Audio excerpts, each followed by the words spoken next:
don't give a fuck. Are you sure? I just don't give a fuck. Presenting The Art of Not Giving a Fuck with Garrett John. Okay, hey everybody, this is Garrett with the Art of NGF, and welcome to another Victim to Adventurer podcast episode. Today we've got a very special guest. With us today is Shaun Attwood. You can check him out at ShaunAttwood.com, which is ShaunAttwood.com. ShaunAttwood.com. And rather than do a standard introduction, we're going to dive right into Shaun's story here. So briefly, Shaun is now a writer and a speaker on his way very, very soon to give a TED Talk. And we'll discuss what that's about and get into the books he's written and published. But first, Shaun, I just wanted to say welcome to the show. Thank you so much for having me on, Garrett. And thanks for being on. And let's just dive right in. Tell me about the moment that a SWAT team was kicking in your door. We'll just dive right into the deep end here. On May 16th, 2002, I was up early on my computer and then I heard bang, bang, bang, bang, bang, bang. Look through the peephole, it's blacked out. I'm wondering, is it the police or is it someone trying to rob me? Look out the window, marksmen with rifles, SWAT team, police vehicles, the whole place is surrounded. So I was about to let them in and then just boom, door just flies off the hinges and all those guns open up on you and you're thinking, you know, if they start firing, your life's over in seconds. My heart just about jumped out of my chest, but they're yelling at you to get down. So I got down right away and then they crushed me and handcuffed me. Wow. So there's our opening scene. Now let's back up a little bit. So there was a point where you were doing, am I right? You were doing economics and finance you were involved in? Yeah, I started following the stock market when I was 14, made my first investment when I was 16, went on to do a business studies degree at Liverpool Uni, and then moved to Arizona because I had two aunts living out there, and I used to visit them as a kid. So it was like paradise coming from a northern town in the UK, you know, sunshine, swimming pools in backyards, palm trees, people loving the British accent. So my goal was to move out there after uni, and I did. Got work in the stock market. Started from scratch, just living off my student credit cards. Over the years, it built up to the point where I was worth a couple of million in the stock market. I didn't need to be getting involved in drugs, but it was so exciting for me. That lifestyle was so addictive. I ended up making a decision that completely transformed my life, and I started to throw rave parties, and I also started to distribute ecstasy. I had people smuggling it. In the beginning, I was just hooking up my mates with it, but over the years, at the peak of it, people bringing up to 40,000 pills at a time over from Holland, and I had about 200 people working for me in the rave scene. Wow. So it was my own stupid fault that the SWAT team came. And now you said that you were nervous that it might have been someone else and not the police showing up. Yeah, my competitor was Sammy the Bull Gravano, and he'd murdered almost 24 people. And his son told me later in prison he'd been dispatched to kidnap me one night, and we'd only missed them because my mate Wildman had got in a scuffle and we'd had to leave that place in a hurry. So on the drugs, it was telling me, you're the man, Mr. Cool Guy, Scarface, Blow, you're living in a movie. But once that cloud had lifted out of my head in the jail after 10 years of drug use, and I looked back from a sober perspective, I was like, how on earth are you still alive? Yeah. So what happened when they took you in?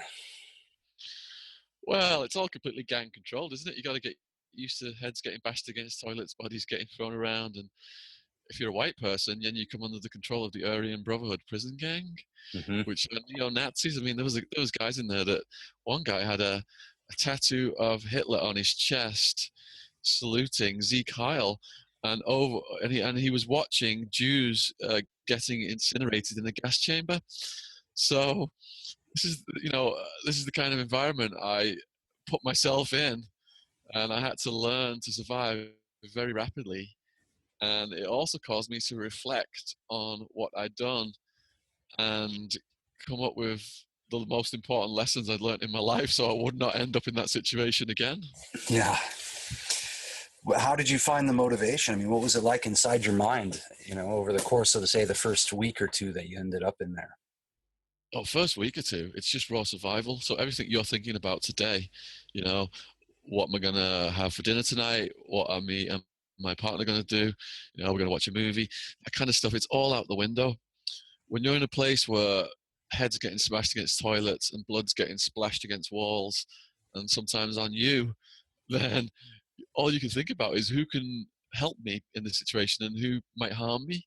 Mm-hmm. And I do prison survival advice videos on my YouTube channel.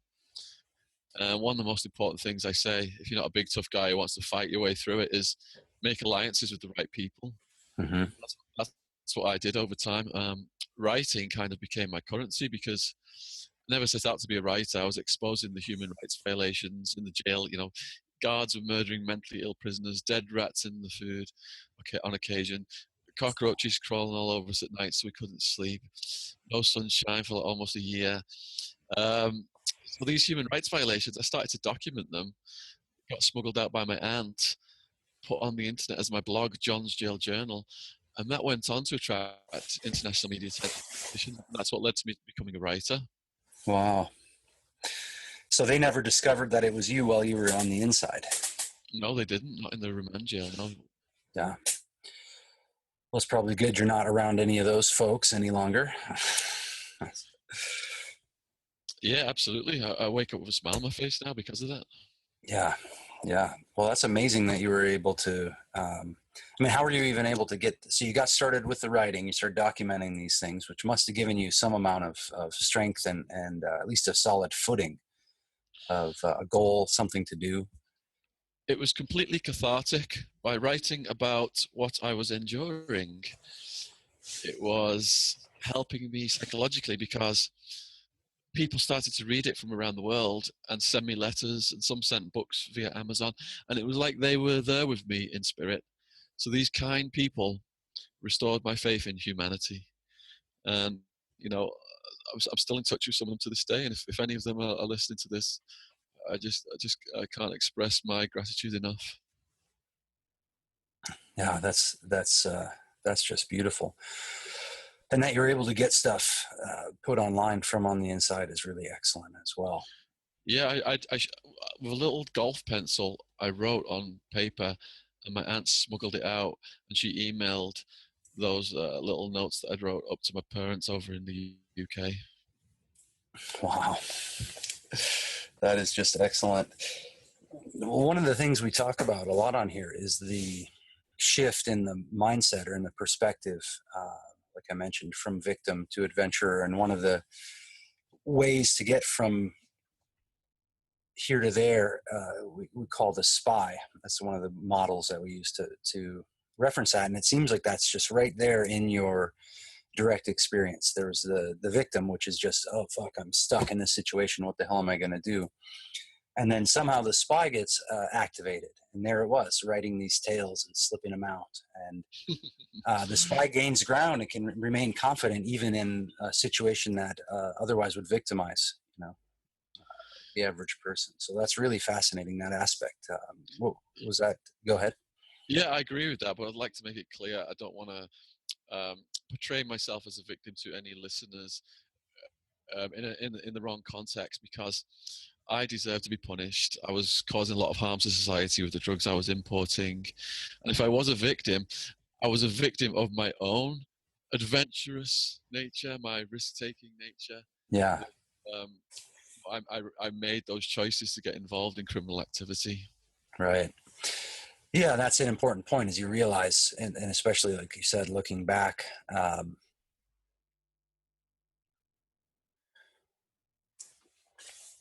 continuing down that same path without any regard for what might happen. That's that's an easy situation that a person could use to think of themselves as a victim, you know? Yeah, and in the beginning, in the jail, I was resenting getting caught, and I was pining for my old lifestyle back. You know, at one point I had $1 million house on the side of the mountain with a swimming pool. I had all these cars, all these gadgets, um, and the addiction to the lifestyle. So for the first year, if I'd have got released in that first year, I probably would have gone back to it. But what happened was there was a turning point psychologically for me. And this might feed into what you're saying about the emergence of the spy, whereby in my second year in the remand jail, the prosecutor said every time I spoke about drugs on the phone carried 5 to 10 years. I had 20 plus charges. So if they took it to trial and I lost, they would stack my charges up to a maximum 200-year sentence. Wow. So when you're facing 200 years, what happens in the brain is that the $1 million house on the side of the mountain doesn't matter anymore. Your swimming pool is relevant. Who cares about your sports car? All you can focus on from then on is getting your life back. And getting sentenced to 9.5 years was actually one of the happiest days in my life because I could see an end to it. I knew the exact day that I was going to get out. And when I was facing 200 years, it moved me from medium security to maximum security. I couldn't sleep with the cockroaches crawling on me every night, going in my ears, going in my mouth, tickling my hands. I had all these bleeding and itching skin infections and bed sores, pink eye infection, yellow pus coming out of my eyeball. They stopped my girlfriend from visiting me. And I'm thinking, 200 years, I can't take this for 200 years. Yeah. I'm gonna slash my wrists and bleed out. So I planned to slash my wrists after I did a security walk. And before I was going to do it, I wanted to say goodbye to my family and friends. And what I mean by that is I was allowed 7 photos in the jail.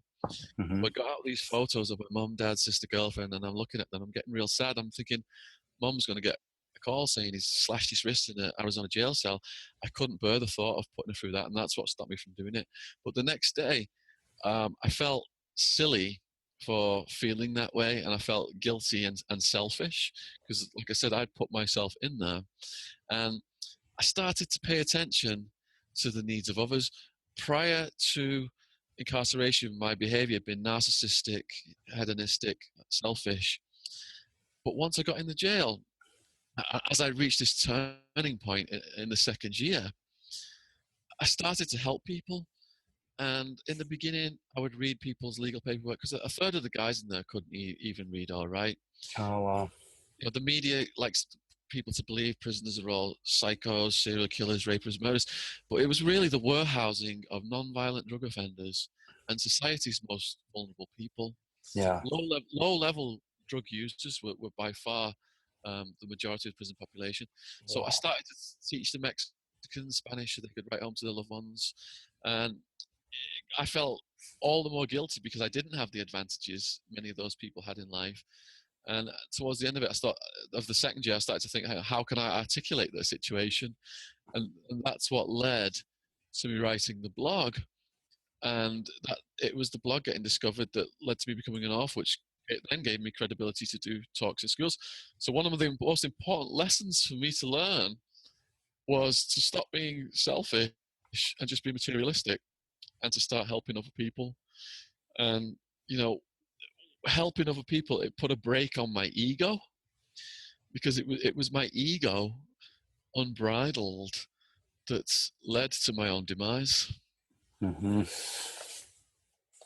So what, now you mentioned you read over 1,000 books on the inside. How did you get access, and what led to that yearning and that part of the adventure?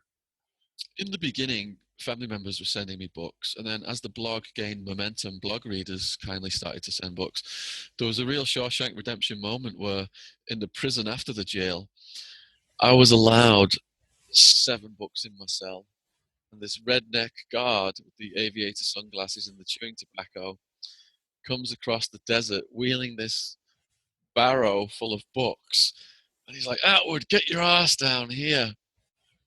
So I came down to the guard. He's like, how many books you allowed in your cell? I said 7.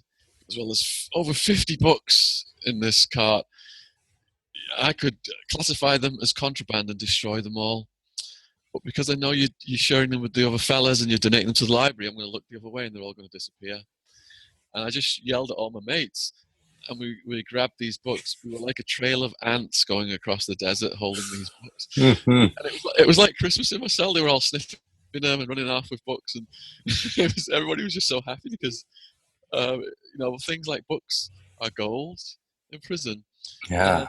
I started to read at a fast rate. In 2006, I read 268 books alone. I started to write them all down and rate them as well. Mm-hmm. And I read a lot of the original texts in psychology and philosophy, and they caused me to go deep inside myself and address the root causes of why I'd got involved in drugs in the first place, and also enabled me to build a framework to deal with it all. Now, another influence on me in the prison was a guy called Two Tonys. Two Tonys was a mafia mass murderer who left the dead bodies of rival gangsters from Arizona to Alaska. He was serving 141 years. And I got in a situation with a cellmate who was a serial home invader torturer who didn't like me. And he got his mate to attack me when my parents had flown over to for Christmas. I ended up getting moved out of that cell and introduced to Tonys, who came in my life as a protective force. He knew I was a writer and he was looking for someone to write his life story. And I started sneaking in his cell every day, and the respect other people harbored for him started to rub off on me. He was introducing me to them as his official biographer. But he also introduced me to contemporary authors like John Updike, Tom Wolfe. And he came into my cell one day with one of his favorite books, A Day in the Life of Ivan Denisovich by Alexander Solzhenitsyn. Mm. Ivan's in the Russian gulag under the Stalin era. It's so cold, if you spit freezes mid-air. Mm. They're working these guys to death. If they refuse to work, they're dragged to death by horseback, they're thrown off a cliff, or they're hung off a tree. Now, whenever the prisoners complained about anything, this is another lesson I learned, was how to appreciate the small things from Two Tonys. Whenever the prisoners complained about anything, such as the breakfast is cold in the morning, Two Tonys would laugh at them and say, hey, where Ivan was at, they were fighting over a fish eyeball in the soup. How can you guys complain? These guys in the Russian gulag, they were losing fingers, noses, toes. They had no one to complain to. So he really put things in perspective for me about appreciating the small things. Sadly, Two Tonys died in 2010 from liver cancer from his own drug taking, but in a sense, the spirit of him lives on in me.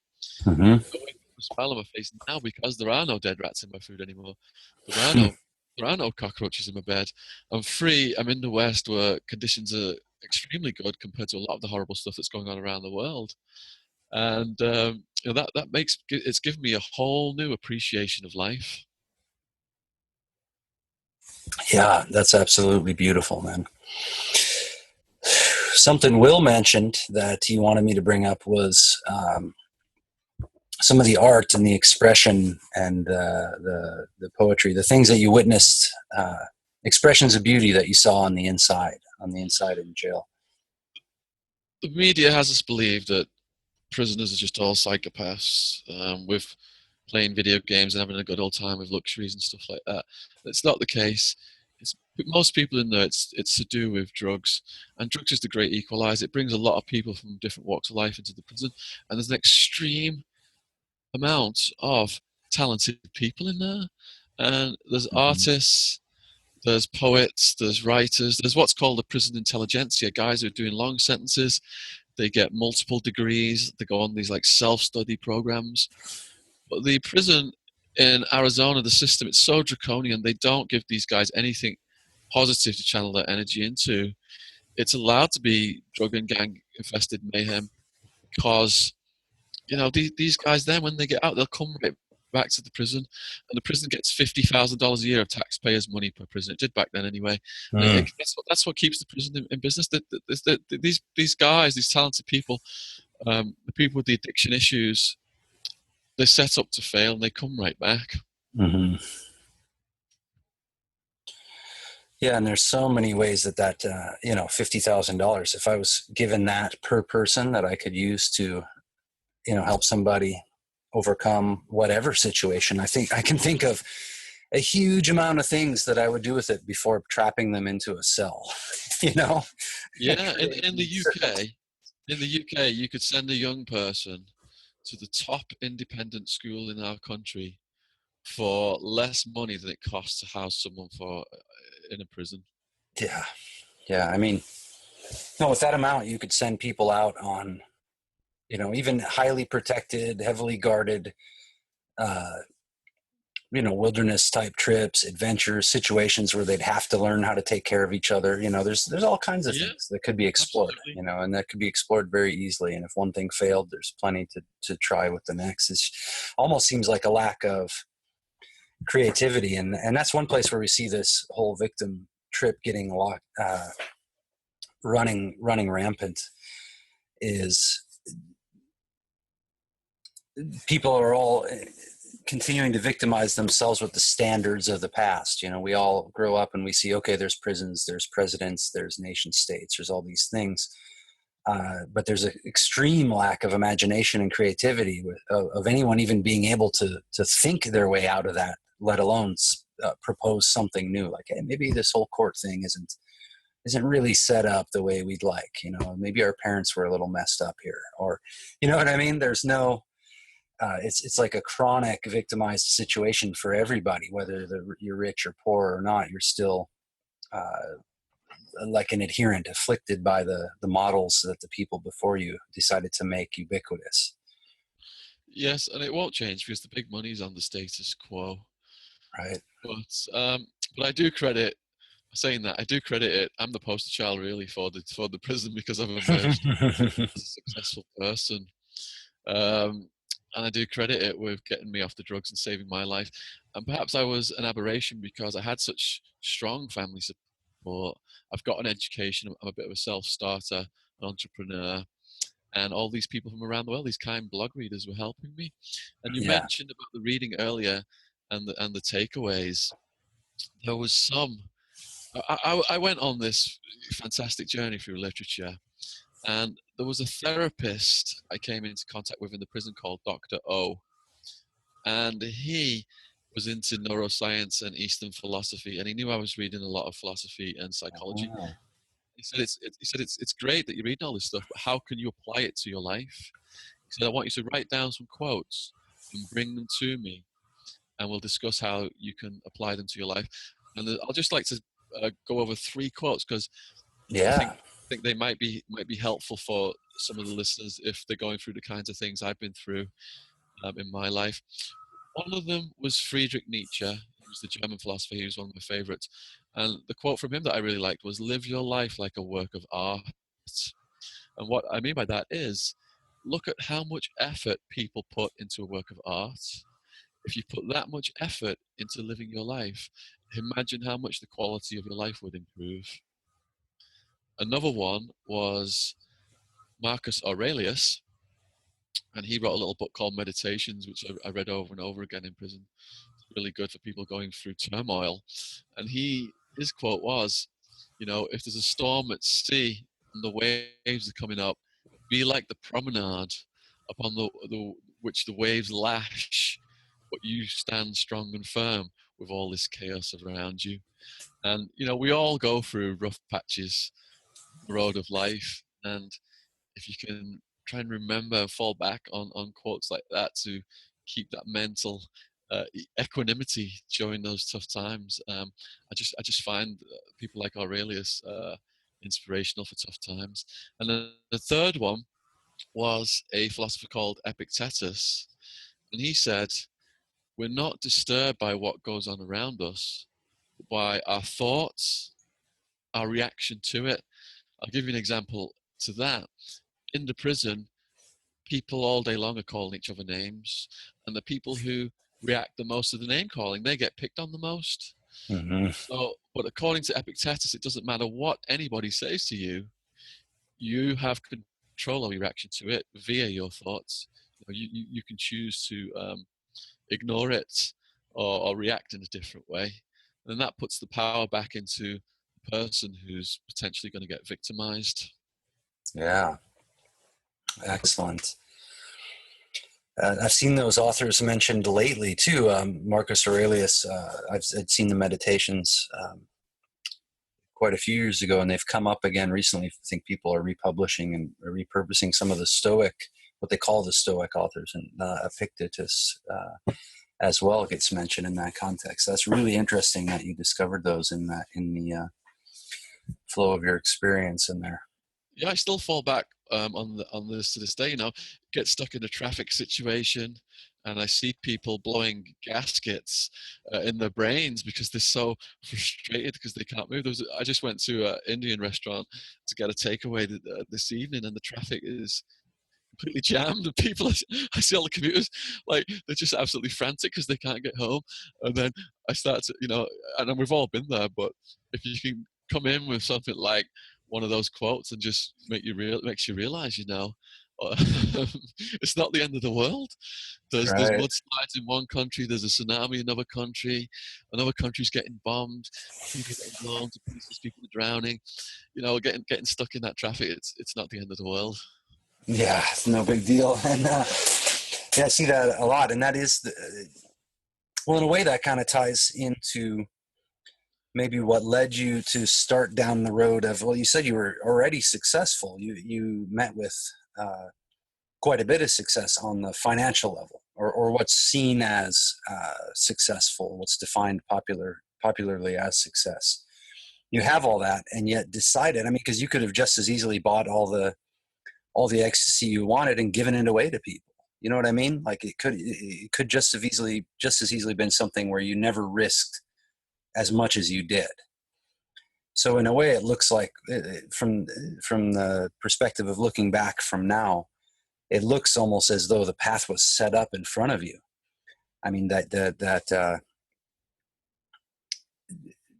So let's go back and visit that. What was it? What was going on when you made the decision knowingly that you were going to step into this river of so much risk in order to do that? Because you didn't need it. Like you said, you didn't need the money. You didn't have to put yourself in that position.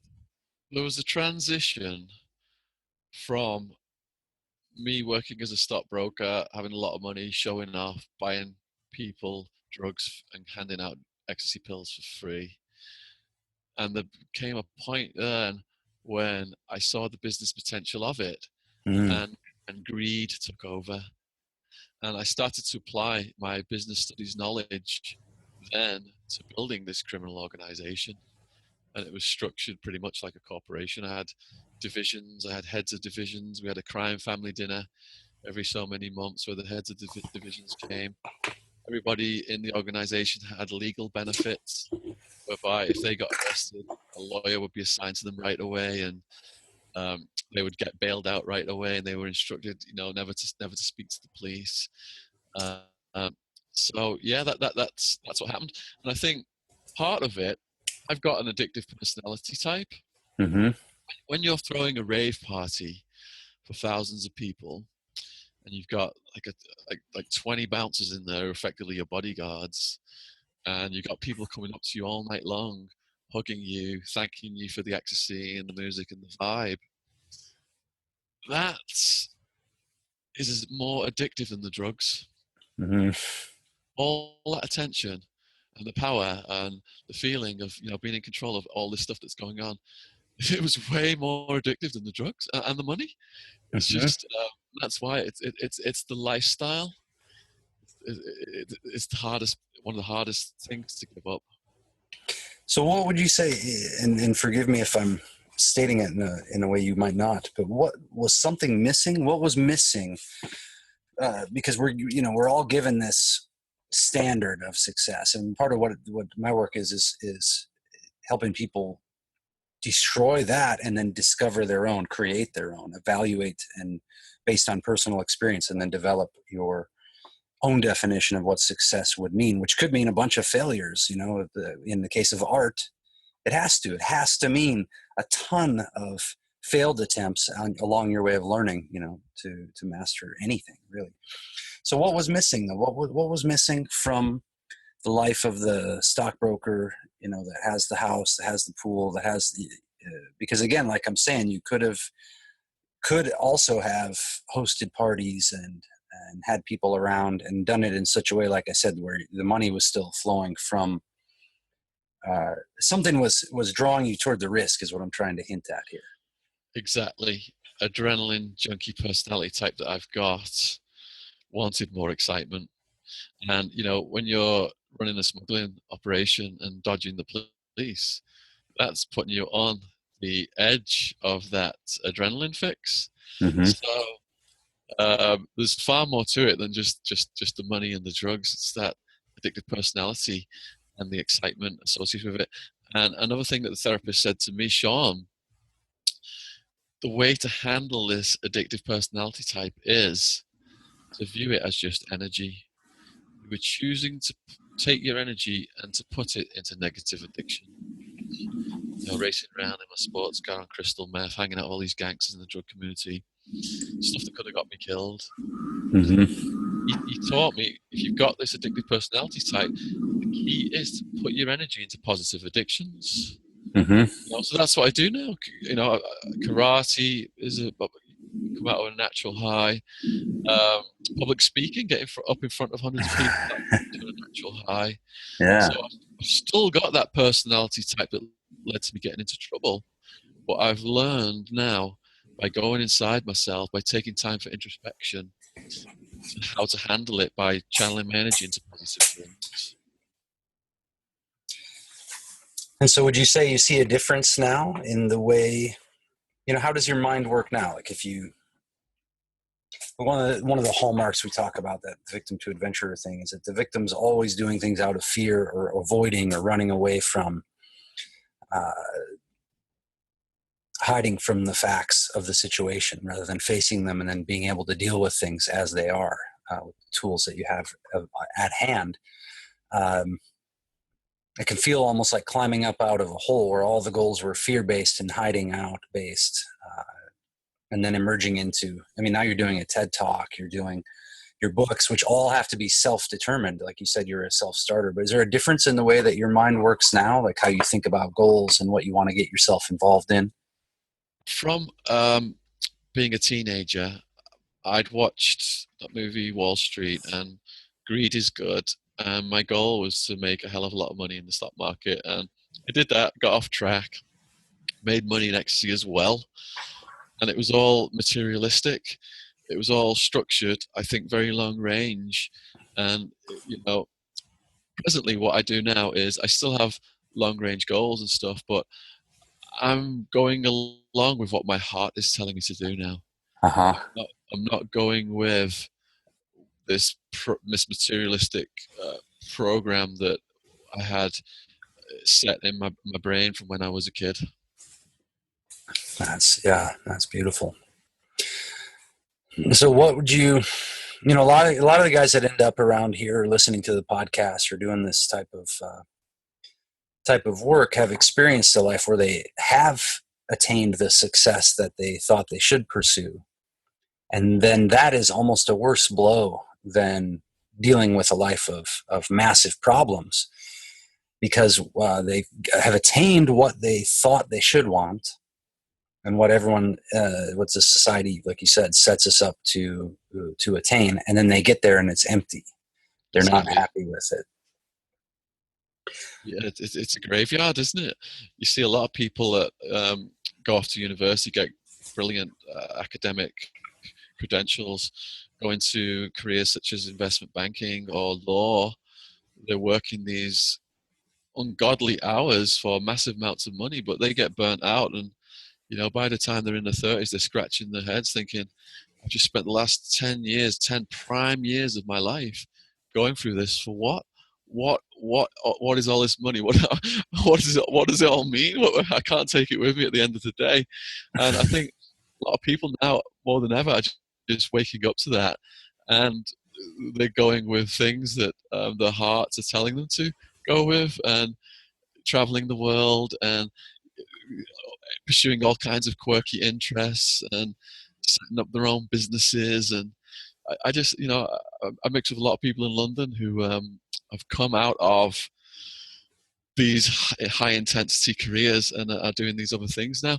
And some of them are entrepreneurs and becoming extremely successful at what they do. But you know, they're running their own businesses, and it just gives them a much greater sense of self-worth. Yeah, that's an excellent way to go. What advice, if any, would you give to somebody who's facing a situation like that? I mean, your story itself is advice enough to stay out of the prison system as one of the options. I think that people have got to figure out what their vocation is. And it was Aristotle who said, where the interests of yourself and the needs of the world interact, then therein lies your vocation. I think too many people are just getting jobs to make money, to get by. And you know, we've all done it, and there's periods in our life when we have to do it to pay our bills and to pay our rents, and I completely understand that.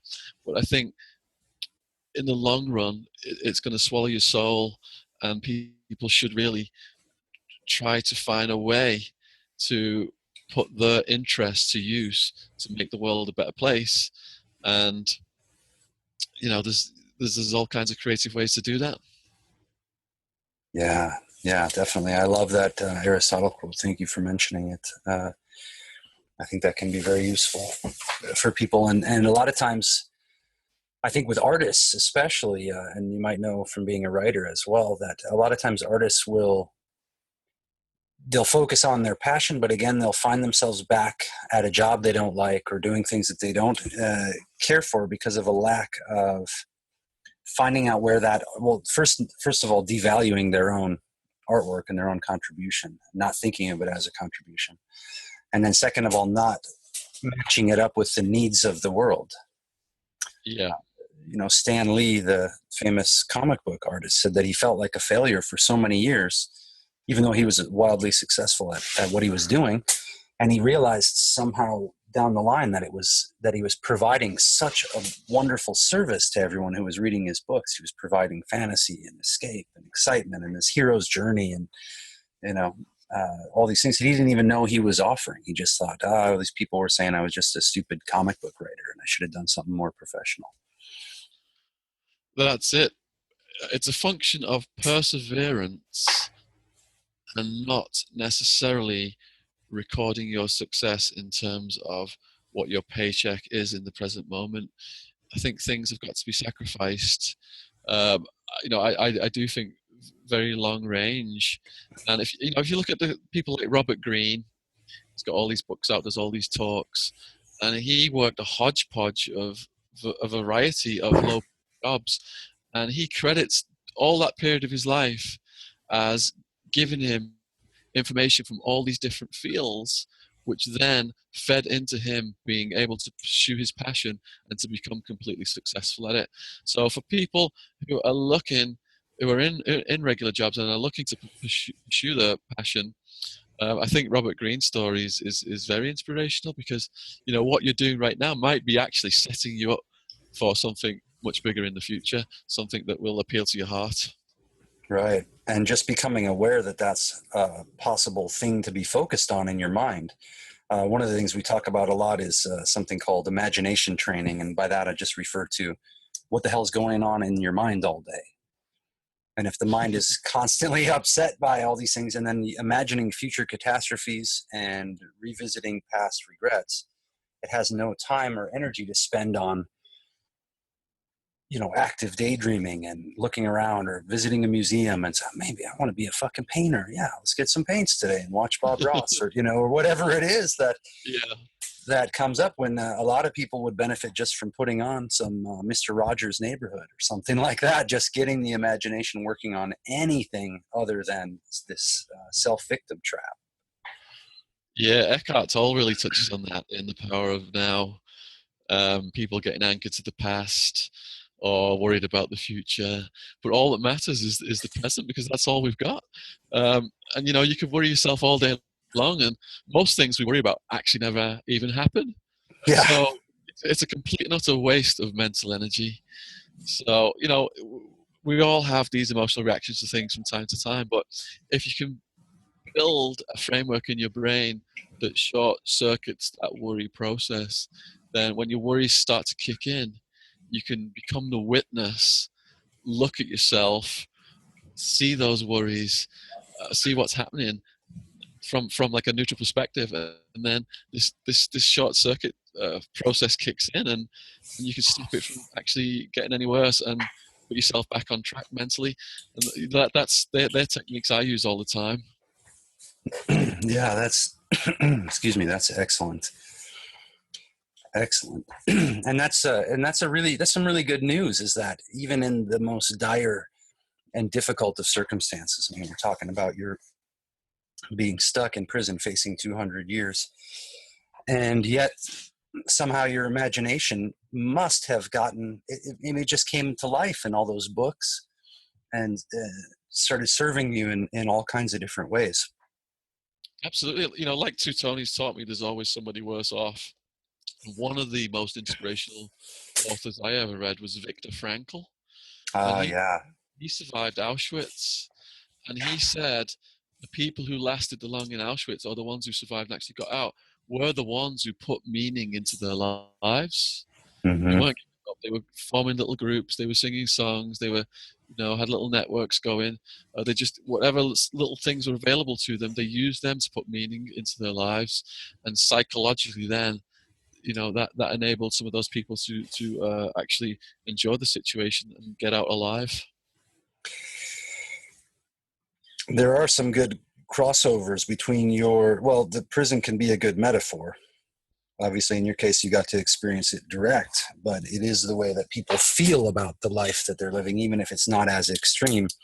And as you mentioned as well, it's interesting because it was the extremity of the situation that at least contributed to giving you such a huge wake-up call.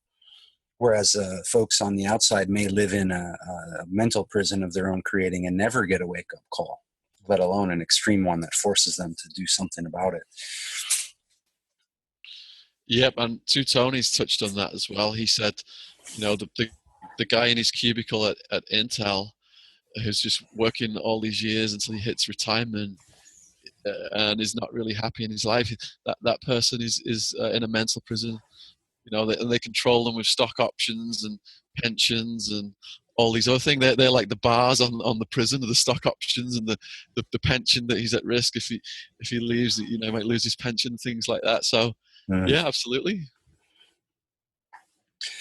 Well, and one of the things that seemed really interesting, that seemed to help you get by, and probably relates to the business and the life you're working on now and the success you're enjoying now, which is that sense of making a contribution. Yeah. And it almost converts enemies into friends if someone sees like, oh, this guy's genuinely wanting to contribute here. That's so disarming. It's disarming of even the most fierce opposition in some ways. Well, I saw the harm drugs cause society, and I felt ashamed of putting people on the road of drug use, because in the jail, 90% shoot up heroin, crystal meth, 2/3 hepatitis C, which is slowly killing them. But I knew I couldn't change my past. But I pledged to go out and share my story with other people in the hope they wouldn't make my mistakes. And my main thing now is I go into schools. I speak at over 100 schools a year, about 20,000 students a year. Wow. Basically, scare the living daylights out of them with what happened to me, in the hope they won't go down that road of drugs and crime. Yeah. No, your story is definitely an invitation into a new way of seeing your own life, and hopefully without having, as you said, to go down the exact same road. Yep. Well, Shaun, this has been an excellent show, and I'd like to invite you on again. I think there's a lot more stuff that we can get into, so if that's something you'd be interested in, I will be in touch and invite you on for another episode. Yeah, absolutely. I mean, all the stuff, the books, Making a Murder, Pablo, all that stuff. We could probably do a whole episode on just some of the things I've written about. Yeah, do you want to go down the list? Just share what books you have out now, and folks can take a look at those, and then we can do another whole episode and get into all kinds of stuff. Yeah, my life story is a trilogy, and that is Party Time, Hard Time, and Prison Time. Now I'm writing a series of war on drugs books. First one was Pablo Escobar Beyond Narcos, which has become an instant Amazon bestseller here in the UK. The second one is called American Made: Who Killed Barry Seal, Pablo Escobar, or George H.W. Bush. And Barry Seal was a CIA cocaine smuggling pilot.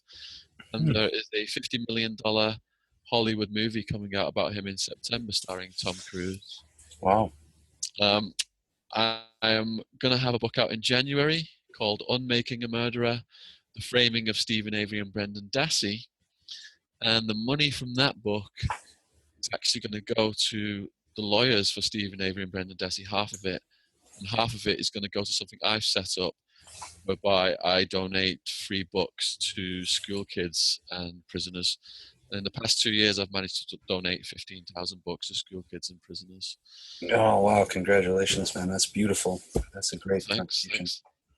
Yeah, so yeah, my writing now, I've been researching the war on drugs for about 4 years, and I aim to have about 4 books out in that series out by the end of 2017. Excellent. Yeah, it's a much needed area. The more information that can come out about that, the better. You know, even lately, the president has been on a spree of releasing a lot of federal drug prisoners. Well, it's about time, because they locked all those black men up for tiny amounts of crack, gave them multiple life sentences, and it's completely, the racism in the justice system just blows my mind. I thought drug laws were to stop people from taking drugs because they hurt them. But no, researching my War on Drugs series, these laws were introduced at the beginning of the last century to put black men, Mexicans, and Chinese immigrant workers in prison during economic downturns. And it was financed by the drug companies, plastics, pulp and paper, petrochemicals. They mainly didn't want hemp competing with their products. And if you look at the drug czar of the last century, Harry Anslinger, who was drug czar for decades, he was saying things like, any black man on marijuana or cocaine will want to rape every white woman in sight. And and William Randolph Hearst, he all his media empire was putting out these racist stories. One story said that if he shot a black man in the heart with a regular bullet when he was on cocaine, he had superhuman strength and he wouldn't die. The police got so scared, they got bigger caliber bullets to shoot black men who had superhuman strength on cocaine with. Oh my God. And that's why we have the drug laws we have today. Harry Anslinger, through the United Nations, said to every country in the world, if you don't subscribe to these drug laws in your country, if you don't introduce them, America won't trade with you. Jeez. Yeah. Crazy stuff. Well, yeah. I hope it keeps getting overturned. It seems little bits at a time. Well, at the state level, it's being overturned because the people are disgusted with it. Almost 1 million arrests a year for weed. 90% possession. Proportionate amount for people of colour. People are sick of it. People smoking weed should not be in prison. You got people, judges who drink alcohol and smoke cigarettes and take prescription pills, putting another type of drug user in prison. It's completely hypocritical. Yeah, it's absurd. Totally it's a massive business model. Almost 1 million arrests a year. We're talking billions and billions and billions, and jobs, billions of jobs at stake. Yeah, again, it reveals just a massive lack of creativity and presence in what's going on. It seems like just a big mess of reactions, piled on reactions till nobody knows what's going on. And then the people who do have any level of awareness in it just reach in to try and snatch up whatever cash they can. Driven by the greed of corporate interests. Right. Private prisons and stuff like that. Well, I'm definitely glad you made your way out of there, and I'm absolutely certain that your efforts have helped a lot of other people stay out of there and then start to even escape the prisons in their own minds. So for that, I really thank you. It's beautiful what you're doing, and that you're off to do a TED Talk coming up here soon. Oh, well, I appreciate you letting me share my story and some of the lessons I've learned on your podcast, Garrett. Yeah, thank you very much, Shaun. And I look forward to meeting you sometime, and we'll have you back on the show again really soon. Cheers, that would be great. All right, thank you very much. And folks, be sure to get on over and check out ShaunAttwood.com, ShaunAttwood.com. And I'll make sure also to share the TED Talk once that's out and about on the internet. I'll make sure to put that with the post as well, so we can all share in that. And then folks listening, if you have any questions or specific places you'd like us to take the discussion, just write in, and then next time we'll have those ready. All right. Thanks again, Shaun. Thanks, Garrett. When will this be broadcast then? We'll see. Well, let me say bye to everybody, and then we'll talk a little bit at the end. So thanks again for listening, and we'll talk to you guys all soon.